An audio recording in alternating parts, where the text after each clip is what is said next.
ब्रह्मज्ञानी का सूक्ष्म शरीर मरने के बाद में कहाँ चला जाता है। जो ये हड्डियों का शरीर है, इसके अंदर एक और शरीर है सूक्ष्म शरीर, और उसके अंदर एक और शरीर है कारण शरीर।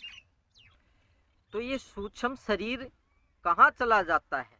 आम आदमी का तो सूक्ष्म शरीर मरने के बाद में इस हवा में ही घूमता रहता है, इस वायुमंडल में, आकाश में घूमता रहता है। तो सवाल ये है कि जिसको ज्ञान प्राप्त हो गया है, ब्रह्म की प्राप्ति हो गई है भगवान की, उसका सूक्ष्म शरीर कारण शरीर कहाँ चले जाते हैं। तो इसी का जवाब देंगे। नमस्ते, मैं पवन यादव, रामपुरा झज्जर, हरियाणा, एनसीआर से। देखिए, मरने के बाद में ये जो शरीर है हमारा, हड्डियों का, पानी का, मिट्टी का, ये तो मिट्टी में ही विलीन हो जाता है। जो बात आपको भी पता है, मतलब मिट्टी मिट्टी में समा जाती है, राख हो जाती है। लेकिन ब्रह्मज्ञानी के जो सूक्ष्म शरीर होता है, इस शरीर के अंदर जो दूसरा शरीर है, क्या वो भी आम आदमियों की तरह इस आकाश में, मेरे पीछे जो आकाश दिखाई दे रहा है, वायुमंडल में घूमता रहता है या इसी दुनिया में विचरण करता रहता है? नहीं। जो ब्रह्मज्ञानी होता है वो जीते जी ही परमात्मा हो जाता है, उसको अपने भगवत स्वरूप का ज्ञान हो जाता है, और जीते जी जो भगवान हो गया है, अब उसका जो सूक्ष्म शरीर है वो खत्म हो जाता है, और उसका कारण शरीर भी खत्म हो जाता है, मर जाता है। आम आदमियों का तो सिर्फ एक शरीर मरता है। कौन सा? ये मिट्टी का शरीर मरता है। आम आदमियों का सूक्ष्म शरीर और कारण शरीर नहीं मरता है। आम आदमियों का सूक्ष्म शरीर इस दुनिया में, इस हवा में, इस आकाश में घूमता रहता है, इसी दुनिया में। लेकिन जो ब्रह्मज्ञानी होते हैं, उसके मरने के बाद में तीनों शरीर खत्म हो जाते हैं। उसका ये मिट्टी का शरीर भी मिट्टी में मिल जाता है, उसका सूक्ष्म शरीर भी खत्म हो जाता है। जो सूक्ष्म शरीर के 17 तत्व होते हैं, 17 पदार्थ होते हैं, वे भी खत्म हो जाते हैं और इस ब्रह्मांड में, सूक्ष्म जगत में विलीन हो जाते हैं।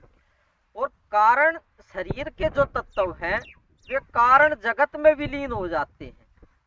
तो कहने का मतलब ये है, ब्रह्मज्ञानी के तीनों शरीर ही खत्म हो जाते हैं। आम आदमियों के तीनों शरीर खत्म नहीं होते, उसके सिर्फ एक ही शरीर खत्म होता है। ये पहले वाला जो दिखाई दे रहा है, आपको दिखाई दे रहा है, और दूसरों को भी दिखाई देता है। क्योंकि जो ब्रह्मज्ञानी होता है, उसको ये पता लग जाता है कि मैं ही परमात्मा हूँ, मैं ही ब्रह्म हूँ। उसको अपने भगवत स्वरूप का ज्ञान हो जाता है, ब्रह्म स्वरूप का ज्ञान हो जाता है। और जैसे ही ब्रह्म स्वरूप का ज्ञान हो जाता है, उसको तीनों शरीरों की जरूरत नहीं रह जाती। उसका तीनों शरीरों से मोह खत्म हो जाता है, या आकर्षण खत्म हो जाता है। अब जब तीनों शरीरों का उसको मोह ही नहीं है, आकर्षण ही नहीं है, तीनों शरीरों में उसकी दिलचस्पी ही नहीं है, तो तीनों शरीर मरने के बाद तीनों शरीर विनिष्ट हो जाते हैं और इस कुदरत में, ब्रह्मांड में नील हो जाते हैं। सभी तत्व, सभी पदार्थ अपने अपने तत्वों में नील हो जाते हैं। जैसे मिट्टी है, मिट्टी मिट्टी में मिल जाती है, उदाहरण से समझा रहा हूँ। पानी पानी में विलीन हो जाता है, और कारण शरीर के जो तत्व हैं वो कारण जगत में विलीन हो जाते हैं। कारण जगत भी है इस ब्रह्मांड में, उसके तत्व उसमें विलीन हो जाते हैं। और सूक्ष्म शरीर के 17 तत्व इस सूक्ष्म जगत में जो दिखाई नहीं दे रहा है, आम आदमियों को दिखाई नहीं देता है, उसमें विलीन हो जाता है। क्योंकि जो ब्रह्मज्ञानी होता है वो विधेय होता है, तीनों शरीरों से अलग होता है। जब वो तीनों शरीरों से अलग हो गया है, सेपरेट हो गया है, और वो परमात्मा होकर के इस सृष्टि में सर्वत्र व्याप्त हो गया है। मतलब सर्वत्र व्याप्त का मतलब इस सृष्टि के हर कण कण में मौजूद हो जाता है वो। तो जो सर्वत्र व्याप्त हो गया है, अब वो शरीर के बंधनों में कैसे बंधा रहेगा? वो बंधा नहीं रहेगा। तो वो जीते जी ही मुक्त इसलिए कहलाता है कि वो तीनों शरीरों से अलग हो करके इस ब्रह्मांड में हर जगह व्याप्त हो जाता है, हर जगह वो मौजूद हो जाता है। ऐसा नहीं है कि वो कहीं मौजूद नहीं रहता। इस यूनिवर्स के हर कोने कोने में, हर मिट्टी के कण में मौजूद हो जाता है, हर जीवों के अंदर, आदमियों के अंदर वो मौजूद हो जाता है, सर्वत्र व्याप्त हो जाता है, देवताओं के अंदर भी व्याप्त हो जाता है, मौजूद हो जाता है।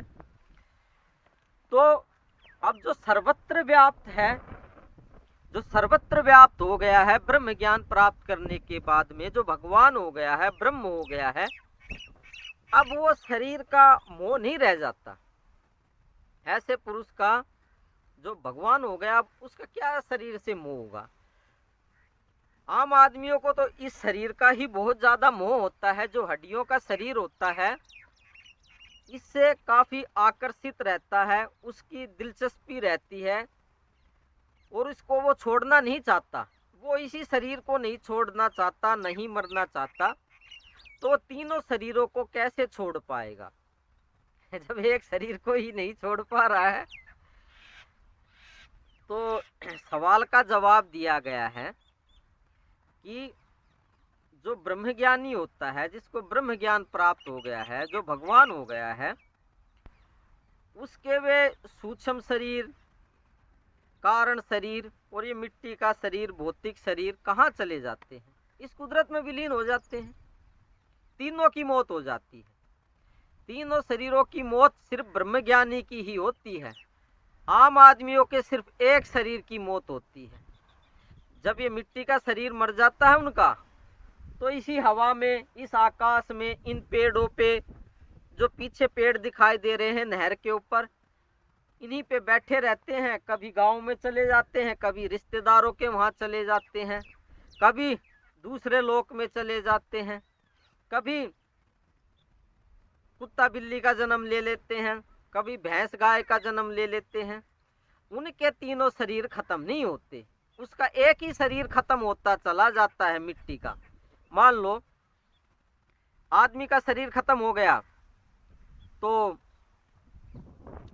गाय बन जाता है, कुत्ता बिल्ली बन जाता है, मोर बन जाता है, कीड़ा मकोड़ा बन जाता है, पेड़ बन जाता है। बारी बारी से अलग अलग शरीर धारण करता है, भौतिक शरीर को धारण करता है, लेकिन अंदर वाला सूक्ष्म शरीर जल्दी ही उसका खत्म नहीं होता है, मरता नहीं है। तो वो सूक्ष्म शरीर ही बार बार जन्म लेता रहता है और मिट्टी को इकट्ठा कर करके अलग अलग जन्म लेता रहता है, पेड़ के, कुत्ता बिल्ली के, पंछियों के। लेकिन जब ब्रह्मज्ञानी के तीनों ही शरीर खत्म हो गए हैं, सूक्ष्म शरीर भी खत्म हो गया, कारण शरीर भी खत्म हो गया है, तो अब जन्म कौन लेगा? जन्म तो ये सूक्ष्म शरीर लेता था, अब उसका सूक्ष्म शरीर खत्म हो गया है, उसका कारण शरीर भी खत्म हो गया, तो अब जन्म कौन लेगा? कौन पेड़ बनेगा, कौन कुत्ता बिल्ली बनेगा, कौन आदमी बनेगा, कौन कबूतर बनेगा, कौन भैंस गाय बनेगा? तो उसका दोबारा जन्म नहीं होता है, वो सर्वत्र व्याप्त हो जाता है, ब्रह्म हो जाता है, भगवान हो जाता है। वो भगवान हकीकत में है ही, यही सच्चाई है इस ब्रह्मांड की। तो ब्रह्म ज्ञान को प्राप्त करने की कोशिश करें, इन शरीरों के चक्रों में ना पड़े। ये सूक्ष्म शरीर तो ऐसे ही जन्म लेता ही रहता है, ये भी एक माया है, ये ब्रह्म ज्ञान नहीं है।